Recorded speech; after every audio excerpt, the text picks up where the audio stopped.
What I've found consistently is that the media just do not pick up on our issues enough. In New South Wales alone, we import over 87% of our seafood. We have under 1,000 fishermen left, and that's before the latest reform comes through. In this instance, I believe the importation of seafood had a massive impact on the fishermen themselves, because what happened was it came in a glut and brought the price of seafood down for the local fishermen. And then over where it's imported from, you've got very low wages and very low costs. So they can sell it for a very low price, which brought our price down, and you just couldn't compete. We import 87% of our seafood, and that's not because we want to. It's because government has failed the consumer miserably. We have destroyed our fishing industry over 30 years through mismanagement, because we've put bureaucrats in seats who do not deserve to be in those seats, and they have failed the consumer. I mean, today the consumers are very aware of what's going on as far as imports. Everyone's looking at, oh, what am I buying? I only want to buy Australian, which is great. It's a great turning point for our industry. It may be a little too late. Oh, without a doubt. And that isn't in the sense of how the minister portrays it, but it is just the fact that every minister, including this one, has constantly said this industry is not secure, we need to reform you.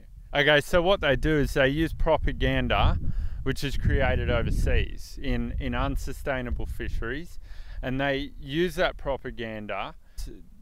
The only issue is the fact that we are mismanaged by politicians, senior bureaucrats, and we have lobbyists who are constantly denigrating our industry. So, how does a business adjustment program affect local fishermen? It takes away their ability to create wealth, their days to work, their ability to catch fish, takes it away, makes a big pool out of everyone's, and then gives it away equally. I would like to see every senior manager in fisheries sacked for mismanagement. I would like to see a full and independent review of commercial fishing dating back to the 1980s, and to introduce a new era of management which includes the consumer as a major stakeholder in the marine resource. With the current regime in Victoria, New South Wales, Queensland, all around Australia, it's not headed in a good direction. And if we introduce individual transferable quotas or effort, it's not going to look good for consumers.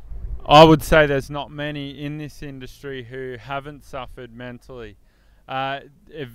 Varying degrees, of course, but when a government introduces a policy and has to send out suicide hotline flyers with that policy, with the documents going to each fisher, that tells the story. They know what they're doing to people's minds. They just don't care.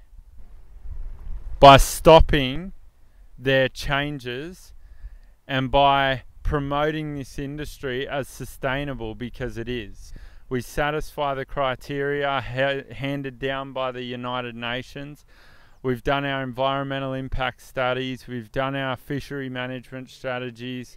We've got the big tick of approval from the Environmental Protection and Biodiversity Conservation Act.